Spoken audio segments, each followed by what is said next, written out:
And welcome to the geography class. The lesson that we are going to study today is lesson number 12, Agriculture in India, part 3rd, Cash Crops.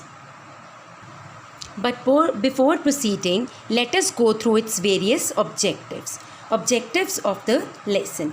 Through this lesson, we will learn about the cash crops like cotton, jute, oilseeds, sugarcane, tea and coffee under the following headings: importance or characteristics of each crop, their types, varieties, their geographical requirements, that is, type of soil, temperature and rainfall required to grow them, their methods of cultivation, problems of each crop, areas, states in India where these crops are grown in India, along with the largest producer of each crop.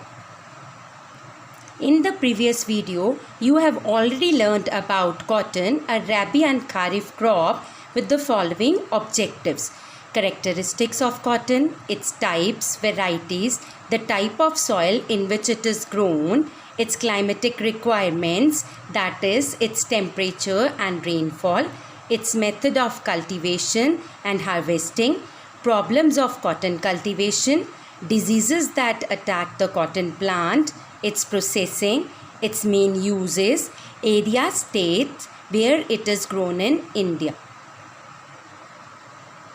So before proceeding with the next crop, let us recall cotton through various terms and cross questions.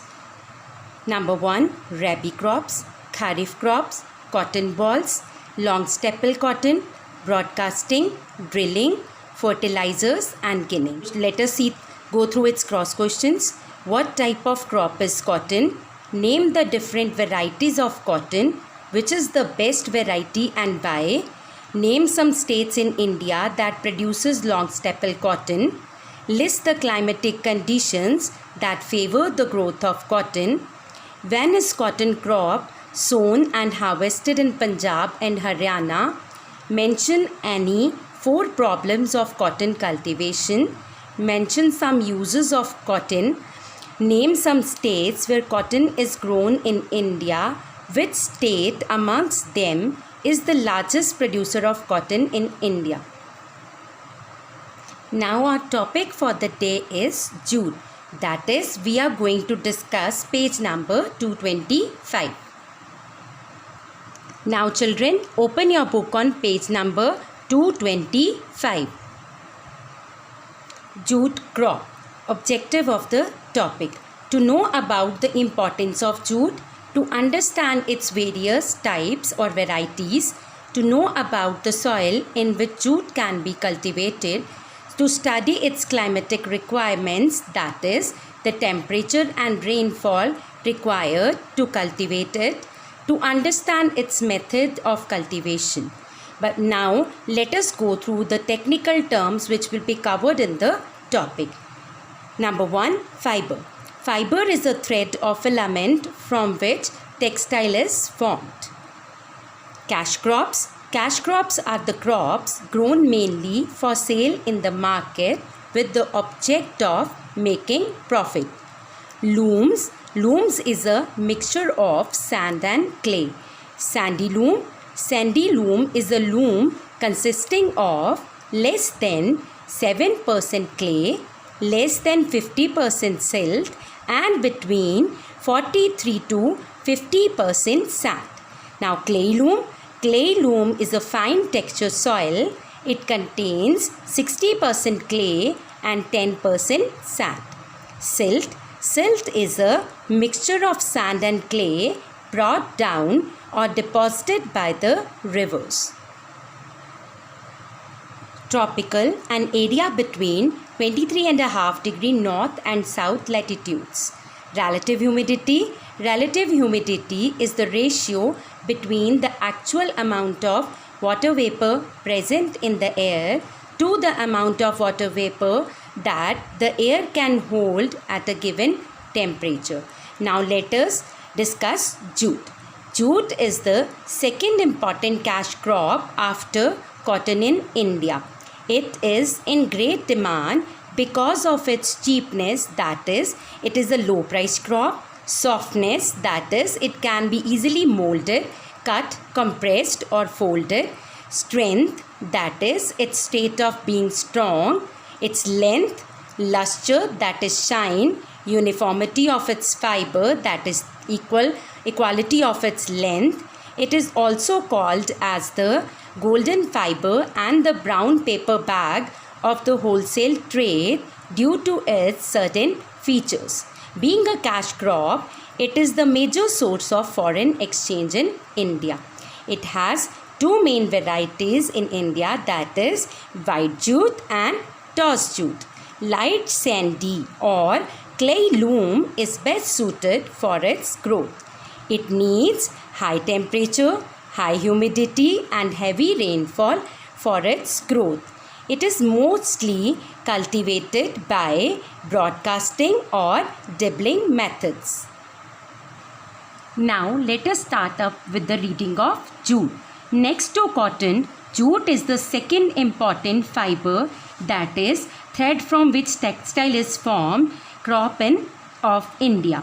It is in great demand because of its cheapness, that is less or low cost, softness, that is it can be easily molded, cut, compressed or folded, strength, that is state of being strong, length, that is its dimensions, luster, that is its shine, uniformity of its fiber, that is equality of its fiber.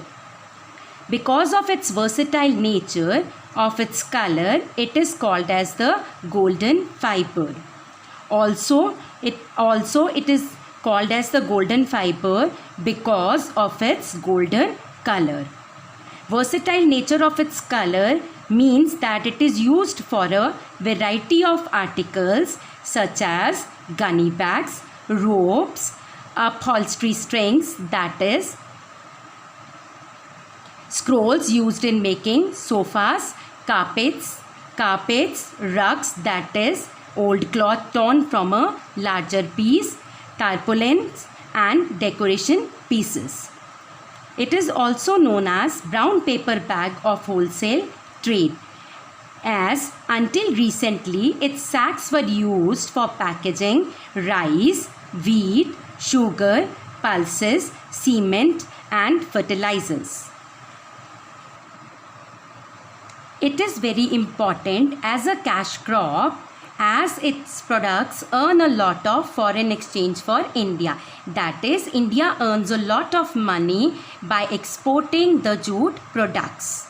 India suffered a great setback, that is loss in production of jute as a result of partition of the country in 1947, when about 75% of the jute producing area went to Bangladesh.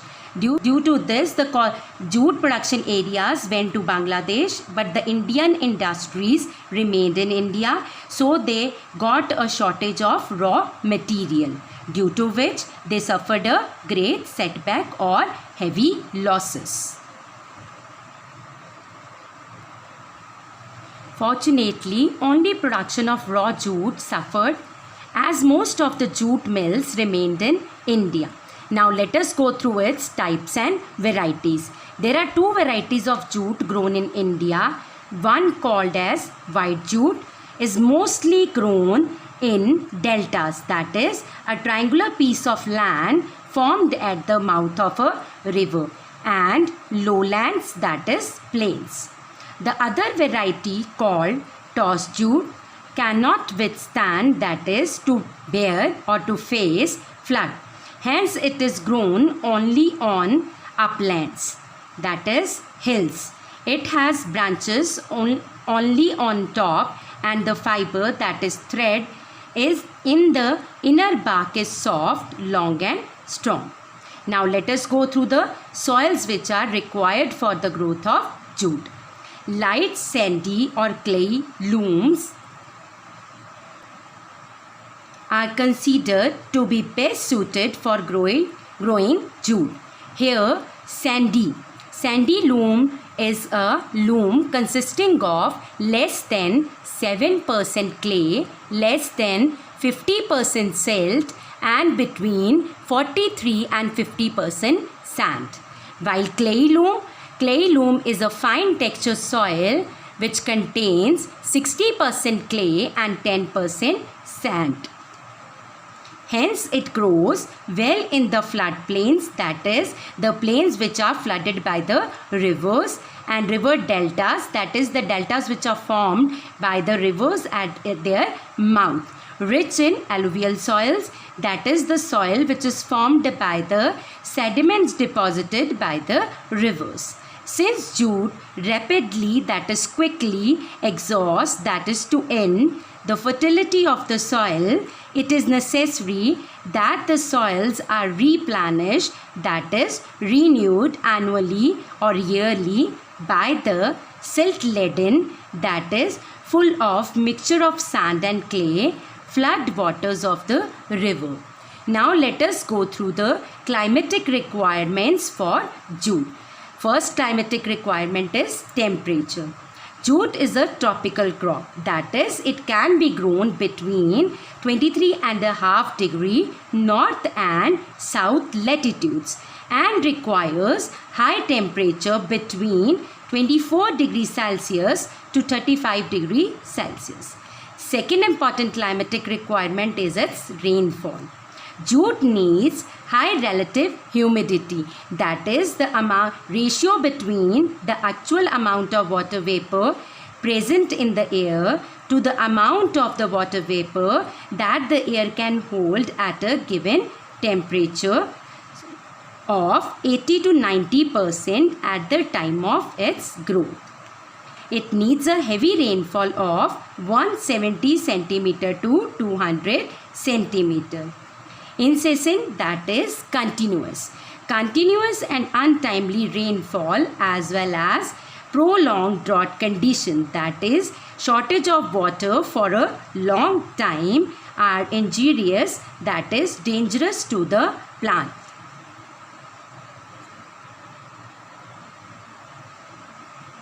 Large quantity of water is needed not only to grow the crop but also for processing the crop after harvesting. Now let us go through the methods of cultivation of jute. As jute is grown in the areas which are heavily populated, labor is readily, that is, quickly available. The process involved in the method of cultivation is sowing. Jute is generally sown, that is, its seeds are put in the fields in the month of February on lowlands, that is, plain areas, and in March and May on upland, that is, hilly areas. Mostly seeds are either broadcasted, that is, they are sprinkled all over the fields by the hand, or sown by dropping in shallow furrows, that is, dippling, in which the seeds are sown at regular intervals with the help of a wooden plough. Recently, the thread method of drilling, that is, the method of sowing the seeds by throwing the seeds with the help of a bamboo shaft attached to a wooden plough, has come into practice. Weeding, that is, the removal of unwanted plants or grasses, is very important in the early stage of growth. Now next is harvesting, that is, process of cutting the crops. The jute plant is ready for harvesting as soon as flowering starts. Harvesting starts in July and continues till September. If the area is flooded, that is, if the water has gathered at a place, the plants are uprooted, that is, they are being plucked with the roots. Otherwise, cut to the ground length, part of the crop is left in the field to develop the seed. At the end, we can say that jute is mainly a kharif crop. It is grown in India from February to March and is harvested in September or October.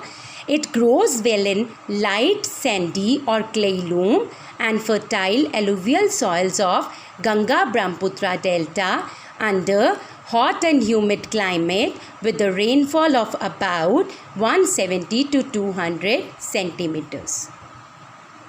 So children, through this video you have learnt about the jute, its climatic requirements, its types, varieties, soils, methods of cultivation. Thank you.